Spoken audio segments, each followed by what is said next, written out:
As Canadians grapple with the high cost of living, the Liberals target housing.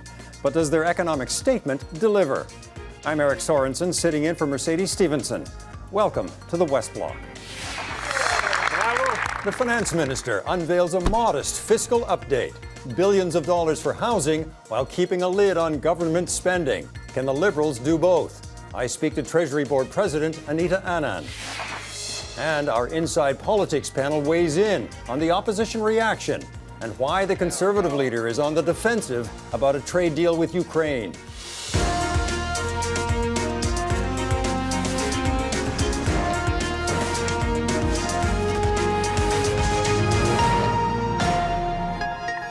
If there is one issue that has gripped the federal government's attention this fall, it is affordable housing, at a time when a lot of Canadians can't afford the rising costs of rent or buying a home. Housing is so connected to affordability for Canadians. And that is why our focus is supply, supply, supply. Among the initiatives, Ottawa is earmarking $15 billion in loans to build more rental housing, but that won't be available for another 2 years, a sign the government is facing more financial constraints. Another sign, a $40 billion deficit. And the cost of carrying the federal debt will be $46.5 billion. That almost matches the $49 billion in federal health transfers expected for the same period. For more now on how the government plans to tackle the affordability crisis and rein in spending, we're joined by Treasury Board President Anita Anand. So, Minister, the Conference Board of Canada says we're stuck in the red with no room to move. How would you describe Canada's fiscal health? I think we should take a step back and recognize that Canada has a AAA credit rating. It has the lowest debt to GDP ratio in the G7, as well as the lowest deficit in the G7, as well as low unemployment. And so across all of those very significant markers, Canada is a leader in terms of our fiscal health. The fall economic statement highlights areas where we need to take a targeted approach to assist Canadians. And one of those areas is affordable housing. And so we are definitely striking the balance between the fiscal responsibility track that we are on, as well as being there to support Canadians, which is exactly what our government has done during the pandemic and will continue to do. As you say, the big problem you're trying to address here is affordable housing, and a big piece of that will come in the form of loans starting 2 years from now. But for renters and for mortgage holders, their crisis is right now. I mean, rents went up over 8% in October. What's in it for them? Well, I want to stress that we are seeking to build more homes faster, and that includes through $20 billion to the CMHC to assist with support for low-cost financing, as well as $300 million for co-op housing. And you mentioned the $15 billion for apartment rentals. We are going to continue to be there for Canadians, and we also introduced a mortgage charter. And that is going to enable Canadians, when they are having issues with their banks, to stress that they need assistance, for example, in the area of fees that may be accompanying issues relating to their mortgage. I mean, some have pointed out about the mortgage charter that a lot of this is just guidance and that the banks already offer that guidance. Well, the mortgage charter is very important because Canadians don't often know what their rights are when they are visiting their financial institution. So waiving fees and costs that would otherwise be charged for relief measures, indicating that they have some rights when it comes to amortization, where interest might be charged if they are in a negative situation. So those are all issues that we know will be useful for Canadians when they visit their banks to discuss their mortgages. One of the problems with housing affordability is that, the problem has grown so quickly because housing hasn't kept up with population growth in this country. There's a former advisor to the government who said, for example, well, we could limit foreign students or we could cut back on temporary foreign workers. Can you do that? And if not that, what can you do? The housing supply is clearly an issue across the country. We need to continue to partner with municipalities and provinces to ensure that supply increases. So, on the supply front, Minister Fraser has been in touch with municipalities across this country, Vancouver, Brampton, Halifax, to name a few, to ensure that they are partnering to build affordable housing. And the money is coming largely from the federal government, from our Rapid Housing Accelerator Fund, and we will continue to provide funding to municipalities in order to build those units. We talked about the ballooning debt. Are you seized of the potential for, voter backlash that is brewing here? I mean, this happened to previous governments when the debt went up as it's going up right now. As I said, Canada has a AAA credit rating, the lowest debt to GDP ratio in the G7, and is on a strong fiscal track. At the same time, what our government will always do is to support Canadians, especially vulnerable Canadians in their time of need. That's why we have the Canada Child Benefit, which has lifted almost 500,000 children out of poverty. That's why we introduced $10 a day childcare. That's why we led the increase in old age security for our seniors and also introduced the business loans for small businesses and extended that program not once but twice. You were Minister of Defense. You know what's needed at Defense. Now you're Treasury Board, and you know how little fiscal room there is. Let me just ask you about something that General Wayne Eyre said. The Chief of Defense Staff said this to our Mercedes Stephenson on Remembrance Day. I am very, very concerned about our lack of our readiness state. We have much to do to get our readiness back to where it needs to be. So would you agree with the Chief of Defense Staff about Canada's lack of readiness? I was in the portfolio as the Minister of National Defense, and we do need to grow our Canadian Armed Forces. We are seeing a shortfall in recruitment, and we need to make sure that we are at all times ready. That's on the personnel side. And on the procurement side, we have major procurements in the future continuing. For example, the purchase of the F-35s that I announced when I was the Minister of National Defense. I will say we have the sixth largest defense budget of all NATO countries, and our defense spending will continue to increase. I will include in that the almost $40 billion that we are spending on NORAD modernization. Our defense spending is set to double under strong, secure, engaged beginning from 2017 onwards. We do need to continue to make sure we are ready, and I know that Minister Blair and Chief Eyre are doing the job that they need to do for our country. Yeah, and as Minister Blair said himself, we're facing fiscal challenges, which means the heads of all of these departments are facing that. He certainly is. The new investments are being made, but is the reality check? There will be less money because if you look back to 2017, what's going to be available will be almost $1 billion less than was projected a few years back. I think when those comments were made, they were referring to the spending review, and the spending review is actually specific that it will not include the Canadian Armed Forces. The amounts that I tabled in the supplementary estimates included amounts relating to outsourcing, third-party contracting, as well as executive travel. Those are funds that we are asking all department to see where they can make savings. At a time when Canadians are watching their pocketbooks, the Government of Canada is no different. But as I said, in this review, we have specifically exempted the Canadian Armed Forces. And so we are looking for funds simply where there is unused or unnecessary costs, such as in the area of travel and outsourcing of contracting. And last question on this, NATO allies have pressed Canada for years to meet that obligation of 2% of GDP in spending on defense. What does it say then to our allies when you look forward at what's being projected? It seems to suggest that 2%, that's not happening, and it's not happening for years. Well, as I said, our defense spending is increasing under strong, secure, engaged, and we will continue to invest in capabilities. The F-35s are one example. But we are a very trusted NATO partner, and I will say that we will continue to ensure that we are delivering on our commitments.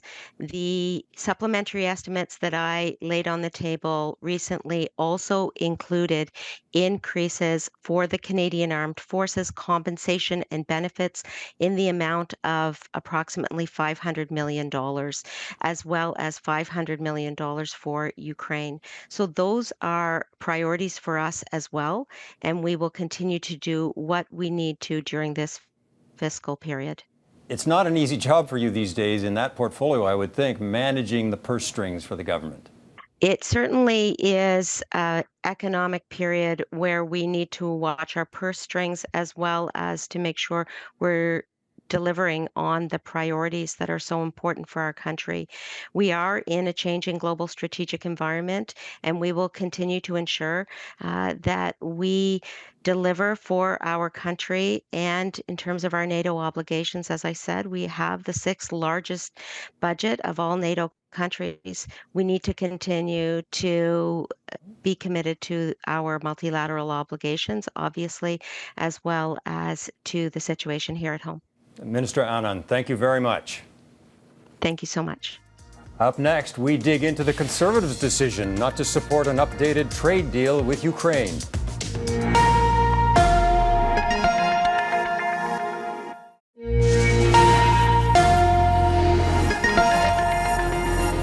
The fall economic statement gave the Liberals a chance to show Canadians they know they're struggling and they're doing something about it, especially when it comes to housing. The opposition wasn't buying it. Can be summed up very simply. Prices up, rates up, debt up, taxes up, time's up for Justin Trudeau. I think about young people and how they are struggling to find a place they can afford, struggling with rent. And I think about the fact that most of the measures for affordable homes aren't going to start until at least 2 years from now.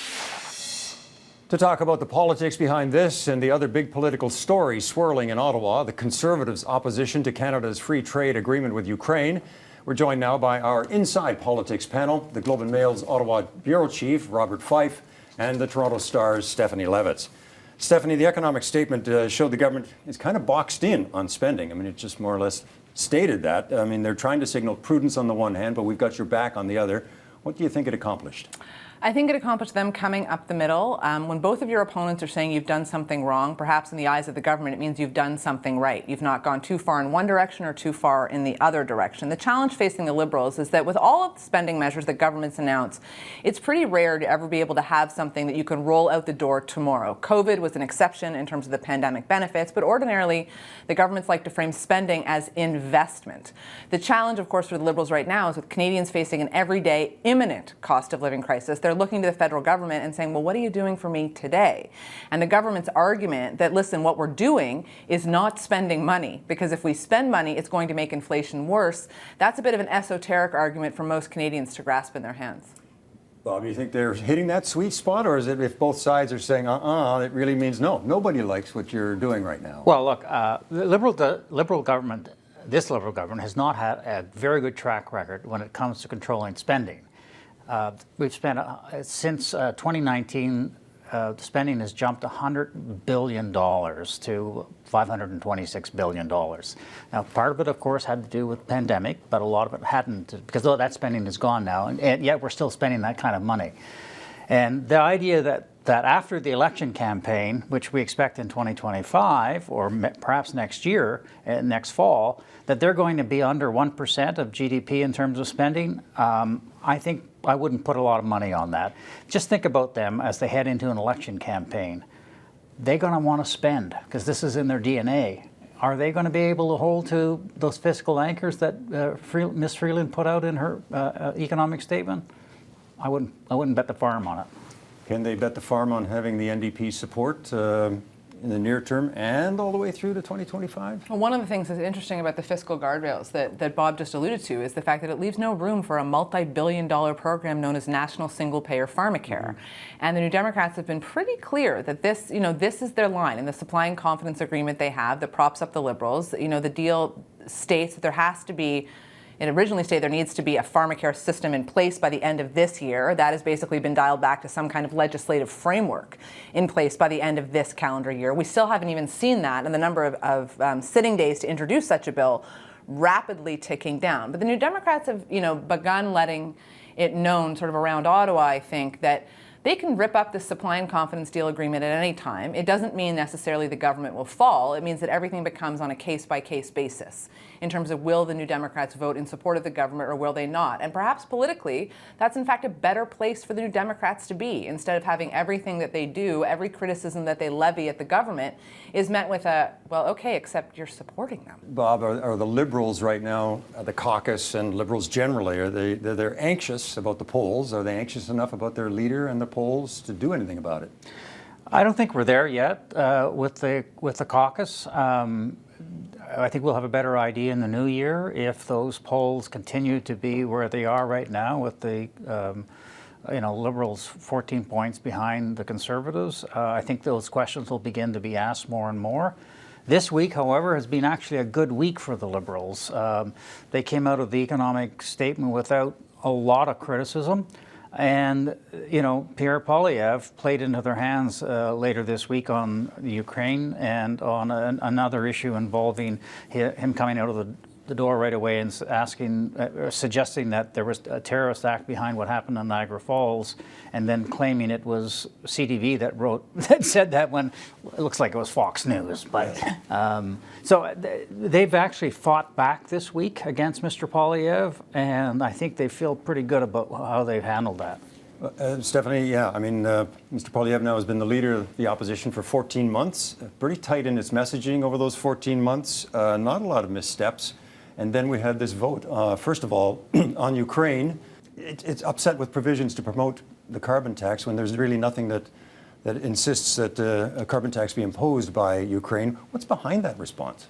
It's a good question. I mean, one of the reasons Mr. Poilievre is so beloved, right, by his fellow members of parliament and by a large swath of the grassroots of the party is his commitment to his ideological principles, that he doesn't waver, that he's been saying the same thing in the same way for the last 20 years or so of his elected political life. And you can imagine a scenario in which the folks inside his office are taking a look at this particular piece of legislation and going, oh my God, it mentions carbon. We hate carbon pricing. We don't like carbon pricing. So therefore we must be about this because we've always been against carbon pricing. And so they stick to their ideological principles in that way and just sort of discount the potential broader political impact that ideology about carbon pricing, not to mention the fact it can be fact-checked right out of there. The bill does not, the free trade agreement does not commit Ukraine to putting in place a carbon price. Meanwhile, if they want to join the EU, they're going to have to talk about carbon pricing. Vladimir Zelensky himself has signed this agreement, meaning he supports it. So if you're in favor of supporting Ukraine, which the Conservatives claim they are, but somehow against a deal Zelensky signed, it's a really politically messy situation he seems to have backed himself into. Yeah, Bob, and as you were mentioning, that explosive crash at the Rainbow Bridge, he then had that angry reaction to the question about his use of terming it terrorism. Angry reaction to the CP reporter. I mean, is he playing because it's the media? He was playing to his base? Well, he's playing to his base. They like this when he confronts journalists and can put them off track. This was a young CP reporter, and good for her, she stood up to him. But the base loves that. And you watch on social media, he told those journalists, mainstream journalists. But that, to me, was less of a concern than his stand on Ukraine. He outright lied to the Canadians in saying that this trade deal was going to impose a carbon tax on Ukraine. It's going to be terrible for your Ukrainian farmers, blah, blah, blah, blah, blah. The Ukrainian embassy here put out a statement and said, it has nothing to do. We're not getting there's not imposing a carbon tax on us. And look, I think that you have one explanation for it, but there might be another one, is that he's playing to the supporters of the People's Party of Canada who are pro-Russian, and because Maxime Bernier has been out there saying we shouldn't be supporting Ukraine, and I think he may be playing to those people because he's worried about them some of those people carved off if there's an election campaign. And if that's the case, that's not a very good leader and a leadership moment, I should say. And the Liberals, even on Friday, the Prime Minister was out there saying, see, this guy is a magna Trumpite guy by not supporting Ukraine on this free trade agreement. It looks like he's playing to the far right. Stephanie, I mean, isn't that the risk that he takes if he's playing to the far right to hold that base at the same time when his poll numbers are rising into the mid-30s, which means he's now attracting some votes that are not the base, and you want to hold those swing voters. Is he giving them reason to have pause? Mr. Poilievre's strength, and Conservatives will say, the strength of the polling numbers right now is driven by the fact that most of the time, he talks about the things that matter to people. He talks about their concerns about their mortgage costs. He talks about the rising price of groceries. When he stays on that economic message, people look at him and go, yeah, man, that guy gets me. That guy gets me. And where Mr. Poilievre falters, and I believe that we saw this numerous times this week, is when he is pushed off that message. And when he tries to sort of scramble around and come up with a justification or a statement or a comment that has nothing to do with his natural strengths. And so when, if that messaging is designed, say, to lure a particular segment of voters on an issue that is not material to the vast majority of the voting public, he does get himself into trouble because he doesn't always have the courage of his convictions when he does it. And I can imagine there are a lot of Conservative MPs like James Bazin and others who are very, very strong, or Ukrainian Canadians to begin with, but are very strong supporters of Ukraine who cannot be very happy with that. In fact, you notice that the Foreign Affairs critic for the Conservatives, Michael Chong, was absent and silent, not something he wants to get involved in. I haven't seen him say anything about it. Well, I mean, his bearing, Mr. Poilievre's bearing and his tone is going to matter increasingly to Canadians, and this may be a moment where they're starting to kind of take more notice. Stephanie, Bob, thanks for joining us. Thank you. Up next, marking different political milestones for U.S. President Joe Biden and Prime Minister Justin Trudeau.